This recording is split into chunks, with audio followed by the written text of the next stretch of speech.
Buenas noches, ¿cómo están todos, hermanos? Quiero darles a todos una calurosa bienvenida, así como afuera, ¿verdad? El clima como que ya está cambiando y pues parece que cambió de invierno a verano. Así es que, como ven ustedes, ahora me toca a mí, puesto que el hermano Jeff y el hermano Castro no están con nosotros y no están aquí en esta ciudad.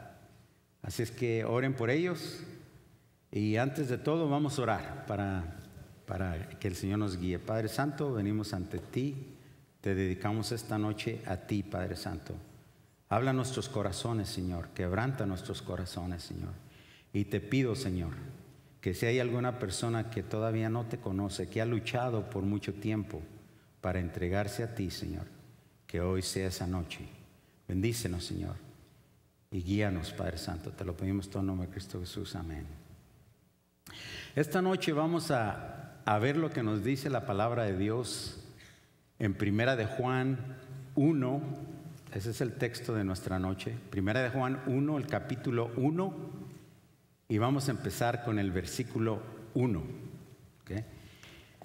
Pero antes de eso, vamos a hablar quién fue el apóstol Juan. Juan fue el único que estuvo con el Señor Jesucristo. Desde el principio de su ministerio fue uno de los primeros 4 y estuvo con él durante la crucifixión, cuando estaba crucificado. Si ustedes se acuerdan, en el capítulo, no tienen que ir ahí, pero en el capítulo 19 de Juan, versículo 26 y 27 nos dice que Juan, el discípulo amado, y la madre de Jesús estaban enfrente del Señor Jesús cuando Él estaba crucificado. Y el Señor le dice a la madre: mujer, he ahí tu hijo. Y al hijo le dice: he ahí tu madre. A Juan, el discípulo amado, le dice: he ahí tu madre. Y también fíjense que fue el único que no huyó cuando vinieron a apresar al Señor Jesús las autoridades antes de llevárselo para ser crucificado. Y fíjense que fue el único que vivió a una edad muy avanzada. Él murió de una muerte natural. El resto de los discípulos murieron como mártires. Y no solo eso, sino que él, Jacobo y Pedro pertenecían al círculo íntimo del Señor Jesucristo, puesto que ellos fueron los únicos que estuvieron presentes en el monte de la transfiguración. Fueron los únicos que estuvieron presentes cuando el Señor Jesucristo resucitó a la hija de Jairo. Y también fueron los únicos que estuvieron presentes cuando el Señor iba a ser crucificado y estaba en el huerto de Getsemaní. Así es que vemos aquí algo especial en el discípulo Juan. Ahora, Juan es el apóstol de esta epístola. También escribió 2 más epístolas, segunda y tercera de Juan. Y también escribió el Evangelio de Juan y el Apocalipsis. ¿Okay?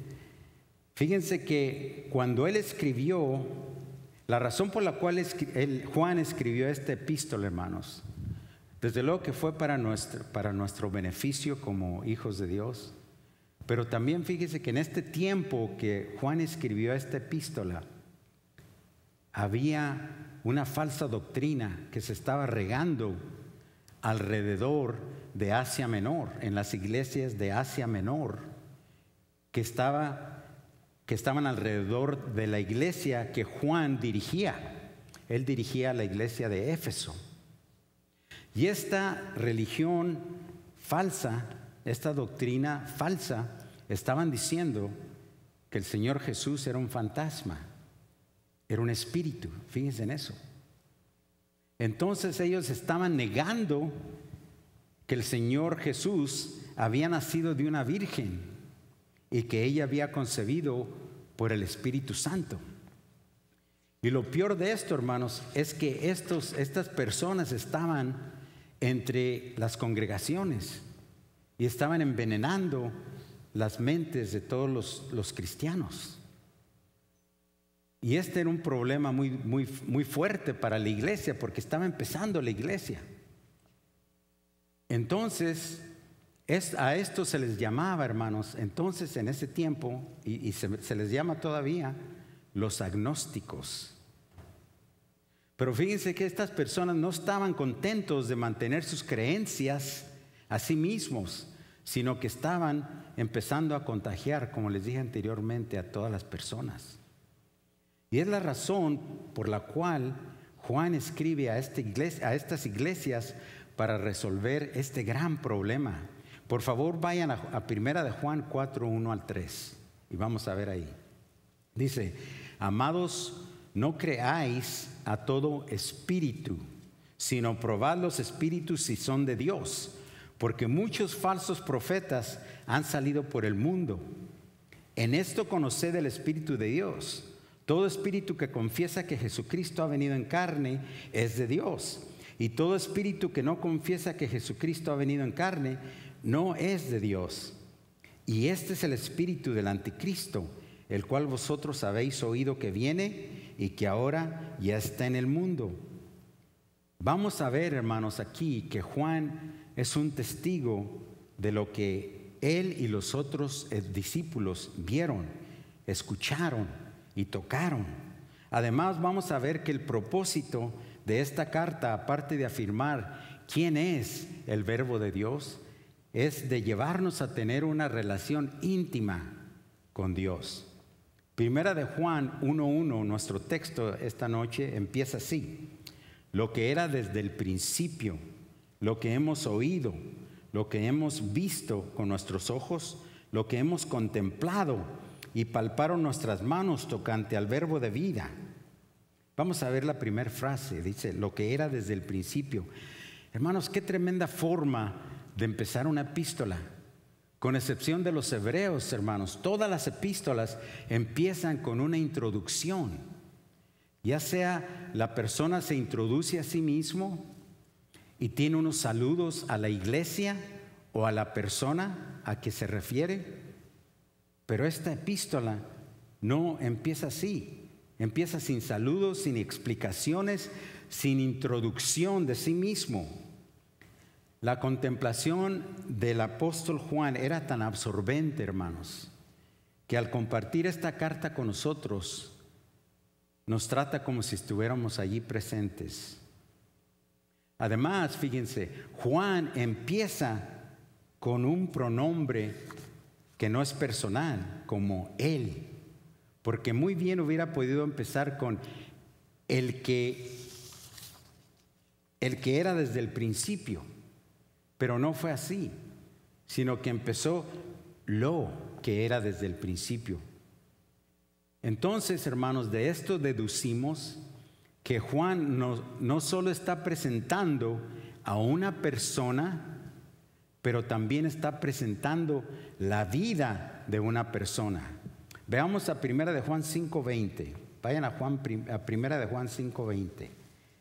Y dice así: pero sabemos que el Hijo de Dios ha venido y nos ha dado entendimiento para conocer al que es verdadero, y estamos en el verdadero, en su Hijo Jesucristo.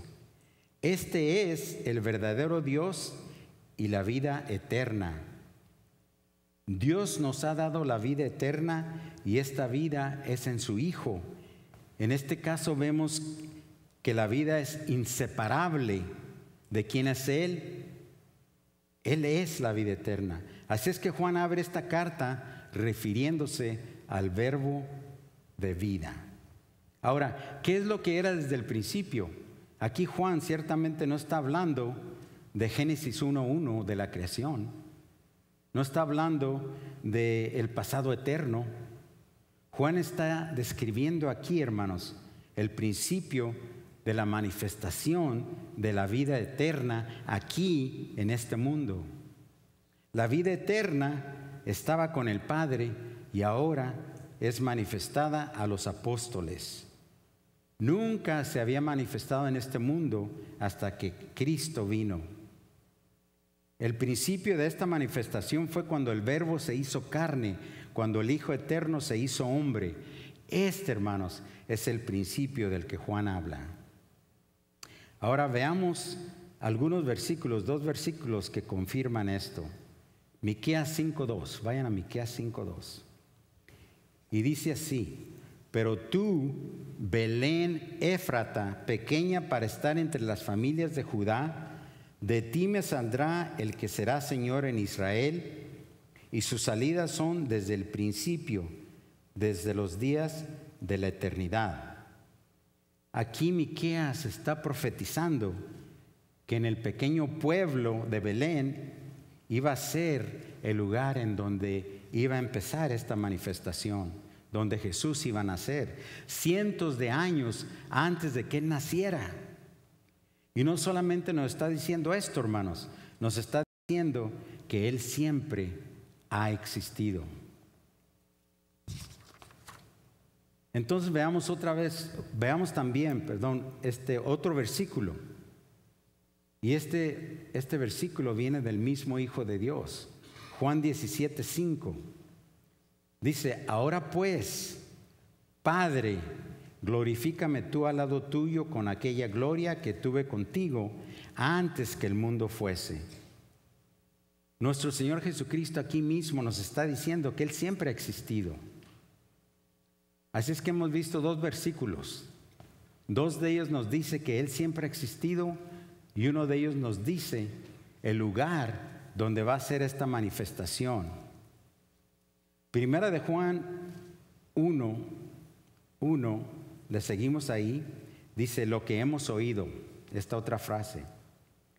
Fíjense que el versículo sigue con 3 declaraciones, y cada declaración empieza con el pronombre lo. Y aquí empezamos con el primero, lo que hemos oído. Imagínense ustedes todas las conversaciones que el Señor Jesús tuvo con sus discípulos. Ellos escucharon las conversaciones que Él tenía con los otros discípulos, con ellos mismos personalmente. Ellos escucharon la voz del Señor cuando estaba hablando con los enfermos, cuando estaba hablando con los ciegos, con los paralíticos, hasta con los endemoniados, cuando exhortaba al demonio que se saliera de esa persona o demonios. Y fíjense que también escucharon la voz cuando Él le hablaba a la naturaleza, y la naturaleza le obedecía. Todo esto ellos escucharon. Fíjense en eso. Ahora veamos un ejemplo. Vamos a Juan 16, 32, 33. Dice: he aquí la hora viene, y ha venido ya, en que seréis esparcidos cada uno por su lado, y me dejaréis solo, mas no estoy solo, porque el Padre está conmigo. Estas cosas os he hablado para que en mí tengáis paz. En el mundo tendréis aflicción, pero confiad, yo he vencido al mundo. Así es que les habló y les dijo que iban a ser esparcidos, ¿verdad?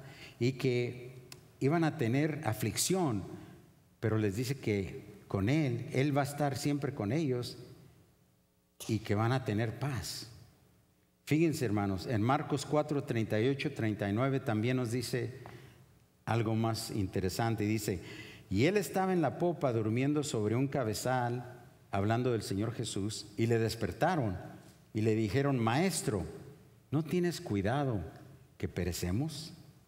Y levantándose reprendió al viento y dijo al mar: calla, enmudece. Y cesó el viento y se hizo grande bonanza.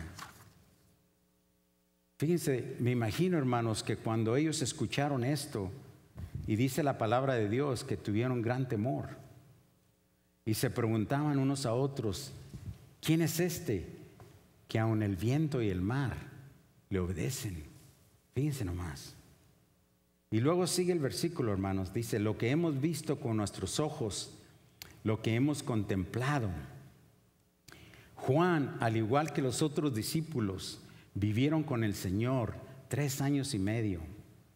hora tras hora, día tras día, mes tras mes, año tras año. Imagínense todo lo que ellos vieron. Ellos caminaban juntos.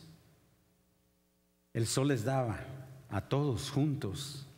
Tenían frío juntos. Comían juntos. Sufrían juntos, ¿verdad?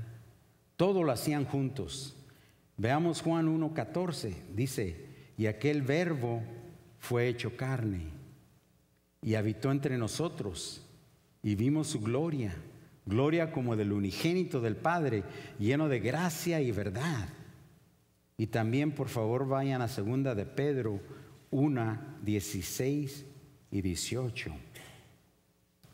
Y dice 2 de Pedro 1:16, 18, dice: porque no os hemos dado a conocer el poder y la venida de nuestro Señor Jesucristo siguiendo fábulas artificiosas, sino como habiendo visto con nuestros propios ojos su majestad. Pues cuando Él recibió de Dios Padre honra y gloria, le fue enviada desde la magnífica gloria una voz que decía: este es mi Hijo amado, en el cual tengo complacencia. Y nosotros oímos esta voz enviada del cielo cuando estábamos con Él en el Monte Santo. Entonces vemos que Cristo, este ser eterno, vino a esta tierra, y Juan y los otros discípulos tuvieron con Él una experiencia personal al vivir, ver, escuchar y tocar al Verbo de Dios. Esta evidencia es enorme, hermanos, porque prueba que las palabras de Juan tienen peso por el testimonio que él y los otros discípulos nos dan. Ahora el versículo termina con: y palparon nuestras manos tocante al verbo de vida. Cuando mencionamos la palabra vida, es un nombre abstracto. Quiere decir que no se puede tocar. Quiere decir que no es concreto. Y es una palabra difícil de explicar. Y fíjense que grandes científicos y filósofos han tratado de explicar la palabra vida y no pueden satisfacer la mente y el corazón de la persona. Pero fíjense que Dios nos dio el significado de la vida cuando lo manifestó en la persona de su único Hijo en este mundo. Y solo Él puede satisfacer nuestro corazón y nuestra mente. Por favor, hermanos, vayan a Lucas 24, 39, 40. Y este es el Señor Jesús después de la crucifixión, después de la resurrección. Y dice: mirad mis manos y mis pies, que yo mismo soy. Palpad y ved, porque un espíritu no tiene carne ni huesos, como veis que yo tengo.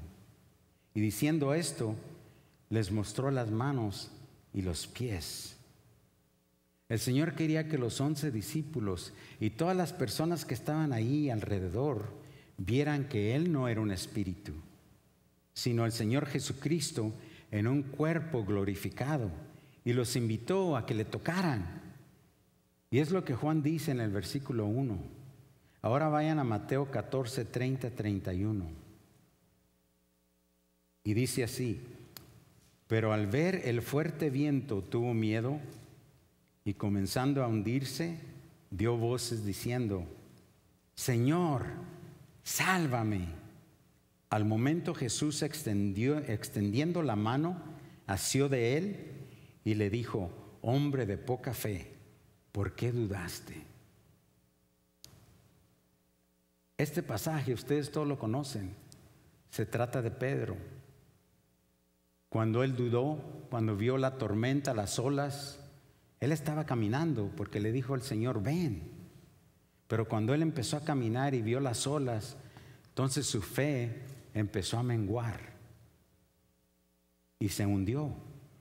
Y es cuando él dijo: sálvame, Señor, sálvame. ¿Y qué pasó? El Señor dice aquí que asió de él y le dijo: hombre de poca fe, ¿por qué dudaste? Aquí tenemos una prueba, hermanos, que él lo tocó. Pedro tocó al Señor, ¿verdad? Porque lo tuvo que sacar de ahí, de donde iba, se estaba hundiendo en el agua.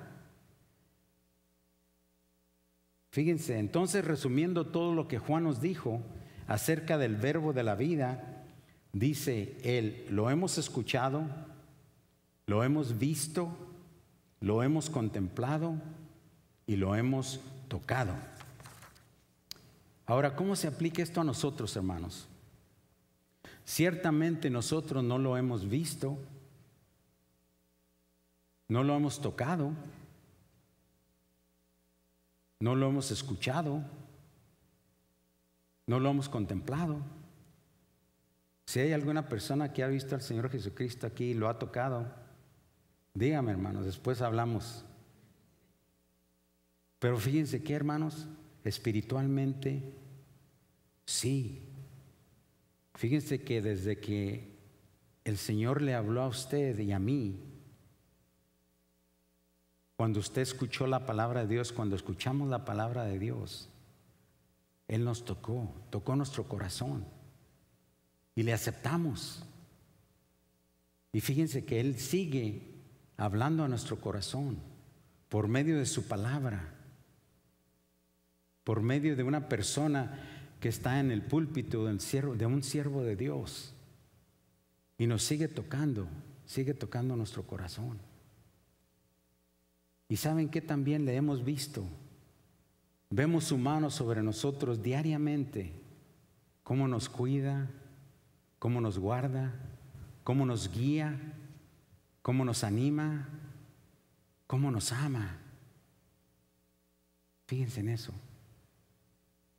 ¿Y saben qué? Vemos también la mano sobre otros hermanos y vemos cómo Él trabaja en las vidas de los hermanos, cómo obra en las vidas de los hermanos cuando hay crisis, cuando hay accidentes, cuando hay muerte, lo que sea, cómo los bendice, cómo están creciendo, cómo están madurando, cómo maduramos. Vemos su mano sobre nosotros. Y saben que también contemplamos todo lo que Él está haciendo en nuestras vidas y contemplamos lo que Él está haciendo en las vidas de otros. Contemplamos y meditamos en su palabra, en todo lo que nos dice, por medio de su palabra. Ahora, pasando al segundo versículo de Primera de Juan, dice: porque la vida fue manifestada y la hemos visto y testificamos y os anunciamos la vida eterna, la cual estaba con el Padre y se nos manifestó. Pablo le escribe a Timoteo en 1 de Timoteo 3:16. Dice: e indiscutiblemente grande es el misterio de la piedad. Dios fue manifestado en carne, justificado en el Espíritu, visto de los ángeles, predicado a los gentiles, creído en el mundo, recibido arriba en gloria. Hermanos, la vida fue manifestada. La Biblia es muy clara en el hecho de que Jesús fue Dios encarnado. El negarse a esta verdad va de acuerdo al espíritu del anticristo,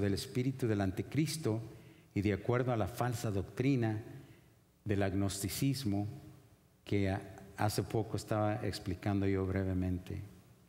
Ahora, Juan nos da dos razones por la manifestación de Jesús. En 1 de Juan 3:5 dice: y sabéis que Él apareció para quitar nuestros pecados y no hay pecado en Él.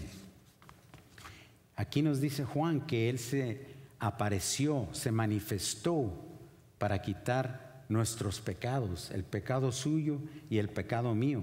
1 de Juan 3:8 dice: el que practique el pecado es del diablo, porque el diablo peca desde el principio. Para esto apareció el Hijo de Dios, para deshacer las obras del diablo. Una vez más vemos la palabra apareció aquí, 2 veces la vimos. Y esto quiere decir se manifestó. Y dice aquí en el último versículo que Él vino para deshacer las obras del diablo. Ahora seguimos con el versículo ahí. Dice: y la hemos visto. Juan está aquí refiriéndose a la vida del Verbo de Dios.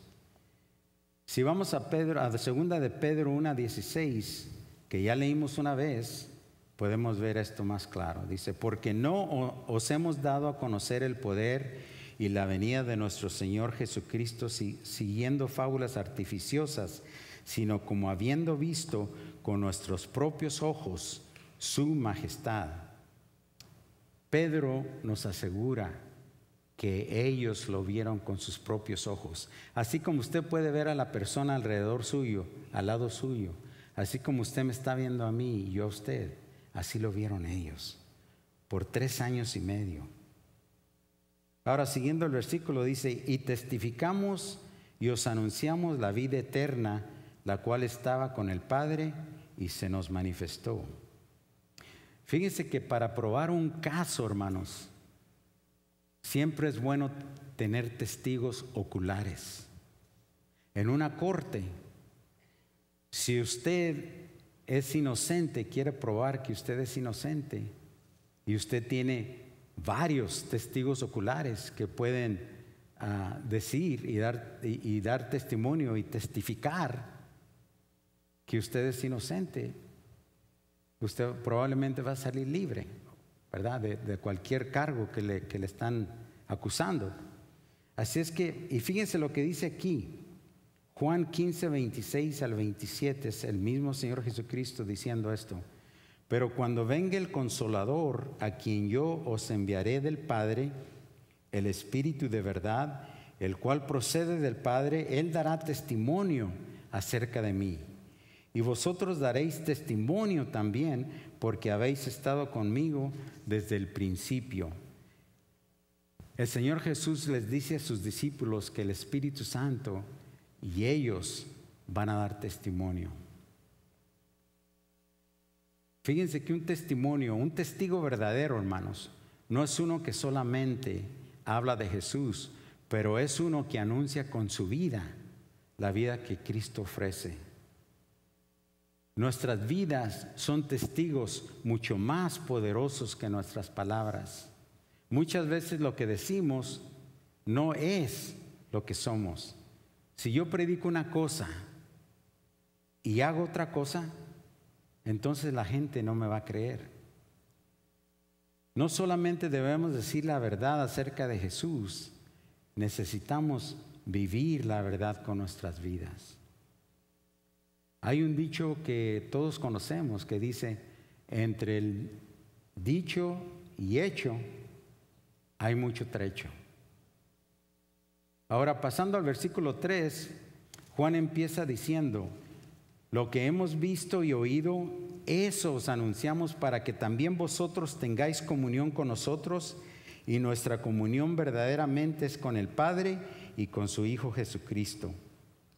Juan tiene esta enorme montaña de evidencia y él no se puede callar. Él quiere gritarle a los 4 vientos lo que él ha vivido.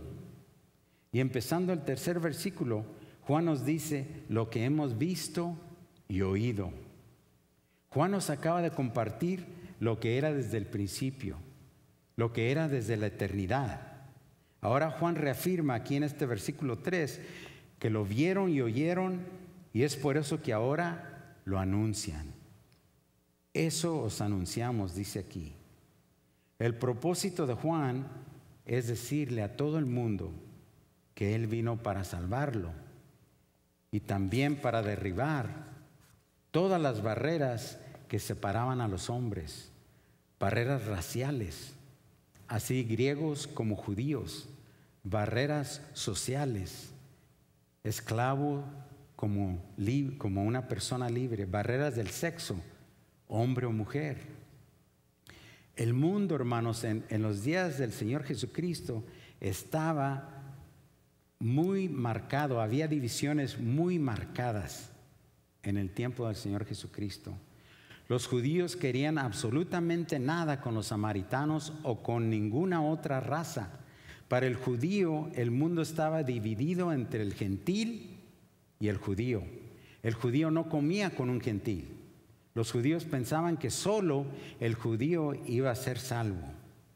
Pero Jesús, el Señor Jesús, cambió todo eso.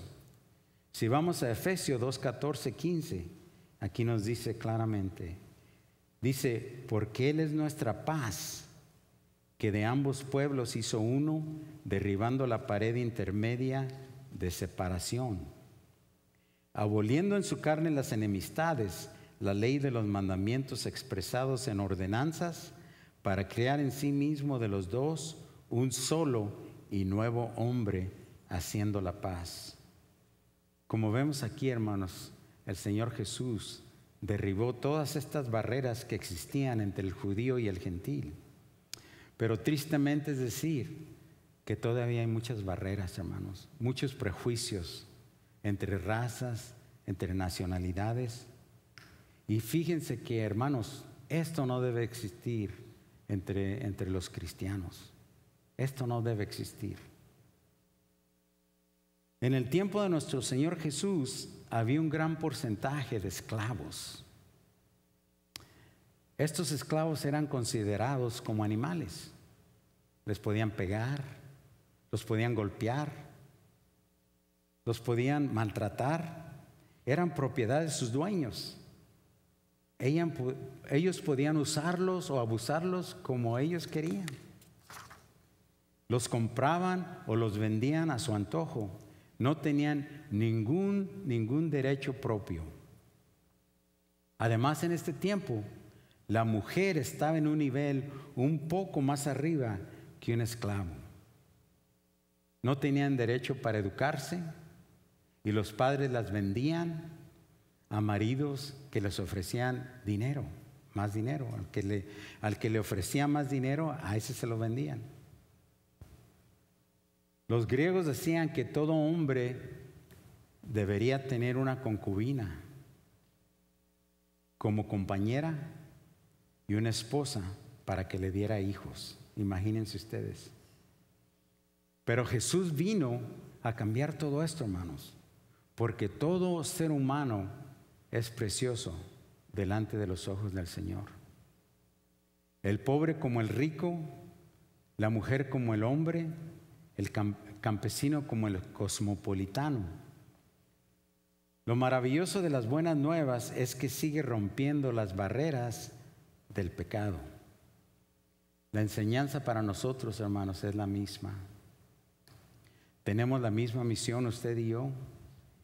Y esa misión es que llevemos y anunciemos las buenas nuevas a todo el mundo, a todo ser humano.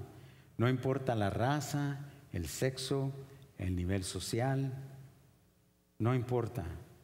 Nos manda que anunciemos lo que el Señor ha hecho en nuestras vidas y lo que Él puede hacer en las de ellos. Entonces vemos que el propósito de anunciar a Cristo es para que lo lleguen a conocer y para que también ellos tengan comunión con el Padre y con el Hijo, y al tenerlo con Él y con el Hijo y con el Padre, lo tendrán con nosotros. Ahora, lo último que dice el versículo dice, para que también vosotros tengáis comunión con nosotros, y nuestra comunión verdaderamente es con el Padre y con su Hijo Jesucristo. Fíjense aquí, hermanos, que empieza aquí Juan con un nivel bajo cuando dice, para que también vosotros tengáis comunión con nosotros. Pero entonces lo eleva al nivel más alto cuando dice que nuestra comunión sea con el Padre y con su Hijo Jesucristo. Ahora, ¿qué es comunión? ¿Qué es la comunión? Es estar íntimamente unido con Dios, con el Dios eterno, con el Creador. Tenemos comunión con Dios y su Hijo por medio de su palabra, la oración y la meditación, que todo hijo de Dios tiene a la mano. Este, hermanos, es el propósito final de nuestra existencia. Fíjense en esto. Este fue el propósito básico al crear al hombre. Si van ustedes a 1 Corintios 1:9, es lo que nos dice. Dice, fiel es Dios por el cual fuisteis llamados a la comunión con su Hijo Jesucristo nuestro Señor. ¿Se dan cuenta, hermanos? Usted y yo fuimos llamados a tener comunión con el Señor Jesucristo. Entonces yo te pregunto a ti, hermano, esta noche, ¿cómo calificas tú la comunión con el Señor, tu comunión personal con el Señor? ¿Es carnal? ¿Es tibia? ¿O es íntima? Fíjense que las relaciones más íntimas están basadas en el amor. Dios quiere, el Padre quiere que nosotros, usted y yo, tengamos comunión con Él basadas en este amor. Él empezó esta relación por su amor hacia nosotros. Ustedes todos conocen este versículo, es el más popular, el más conocido de todos, Juan 3:16. Porque de tal manera amó Dios al mundo, que ha dado a su Hijo unigénito, para que todo aquel que en Él cree no se pierda, mas tenga vida eterna. Porque de tal manera amó Dios al mundo. Y fíjense, si ustedes van a 1 de Juan 4:19, aquí nos dice que nosotros le amamos a Él porque Él nos amó primero. Nuestra comunión con el Padre está basada en el Señor Jesucristo, por lo que Él hizo en la cruz. Él lo hizo posible al redimirnos con su preciosa sangre. Y al tener comunión con Él, tenemos comunión con el Padre, porque son uno. Así como nosotros en Cristo somos uno. Y si tenemos comunión con mi Señor, entonces podremos tener comunión con los hermanos. Así es que si tenemos comunión horizontalmente con los hermanos, tenemos que tener comunión perpendicularmente primero. Hermanos, en actitud de oración les voy a pedir que inclinen su rostro. Fíjense que Juan aquí compartió con nosotros la experiencia que él tuvo cuando él vivió con el Verbo de Dios. Nos afirma que él y los otros discípulos son testigos de que el Señor se manifestó como un ser humano de carne y hueso. También nos dice que él y los otros apóstoles anuncian la vida eterna, que es el Señor Jesucristo, y que nosotros también tengamos comunión con el Padre y el Hijo, y también con nuestros hermanos en Cristo. Ahora, no sé si tú eres salvo o no, pero si tú le aceptas hoy, tú también puedes tener comunión. No sé si tú has luchado en tu vida todo este tiempo y no le has aceptado. Acéptalo. Abre tu corazón. Si es así, habla con alguien aquí. Puedes hablar conmigo después, puedes hablar con otros hermanos aquí. Hermano, piensa en lo que Juan nos acaba de decir y sé testigo de lo que Él ha hecho en tu vida. Anúncialo, hermano. Sé testigo fiel. No guardes silencio, hermano. Testifica cuando tú tengas oportunidad, donde quiera que tú vayas. Testifica lo que el Señor está haciendo en tu vida. Que Él te ha tocado, que Él habla contigo y que lo miras en tu vida todo el tiempo. Vamos a orar. Padre bendito, gracias, Señor, por tu palabra. Padre, es una cosa tan básica, Señor, yo sé. Pero también, Padre Santo, de comprender, Señor, de que tú viniste aquí a este mundo, Señor, y te hiciste como un ser humano, Señor. Y fuiste concebido, Señor, por el Espíritu Santo, Señor, y naciste de la Virgen María, Señor. Y todos estos discípulos te vieron, Señor, y te tocaron y hablaron contigo, Señor. Y es tu palabra la que nos dice eso, Señor. Y creemos en tu palabra porque tú nos has tocado, Señor, y nos has transformado y somos criaturas nuevas, Señor. Señor, que sigamos con este anuncio, que lo anunciamos también y testificamos de ti, Señor. Que no nos quedemos callados, Señor.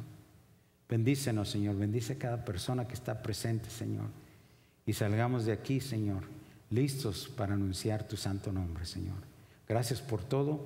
Bendice a cada persona que está aquí. Bendice a nuestro hermano Castro que no está aquí con nosotros, a Jeff. Sé con ellos, Padre Santo. Te lo pedimos en el nombre de Cristo Jesús. Amén.